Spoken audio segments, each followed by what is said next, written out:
মমতা ব্যানার্জি হেরে যাওয়ার পর বাম, অতিবাম এবং সমস্ত দলের সঙ্গে জোট বাঁধতে চেয়েছিল, আহ্বান জানিয়েছিল।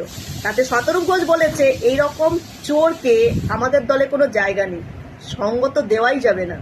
পিসি ভাইপো মিলে যে বেআইনিভাবে সম্পত্তি বানিয়েছেন তার হিসেব দিন। বুঝতে পারছেন? গৌতম দেব বলেছিল এই আলিমুদ্দিনে এসে দরজার সামনে এসে ভিক্ষে করতে হবে, সেটাই তার এখন ফল মিলে গেল কথাটা। তবে আসলে মমতা ব্যানার্জির নিজের দলের লোকেরা এখন সব বিজেপিতে চলে যাচ্ছে। যারা জিতে গেছে এমএলএ সিটে প্রার্থী, সেই সমস্ত প্রার্থীরাই এখন মিটিং রেখেছিল, তারা 11 জন আসেনি। বুঝতে পারছেন তো? ফোনও ধরছে না, ফোনও করছে না। এমনকি রিজু দত্ত যে দলের মুখপাত্র ছিল, যেই বিজেপি সরকার জিতে গেছে সঙ্গে সঙ্গে পাল্টি খেয়ে গেছে, যে কিনা শুভেন্দু অধিকারীকে নন্দীগ্রামে গিয়ে এত গালিগালাজ করেছিল, যেই বিজেপি জিতে গেছে সঙ্গে সঙ্গে বিজেপির প্রশংসায় পঞ্চমুখ হয়ে যাচ্ছে। আজকে যদিও রিজু দত্তকে তৃণমূল থেকে সাসপেন্ড করলো। বুঝতে পারছেন তো দলের অবস্থা?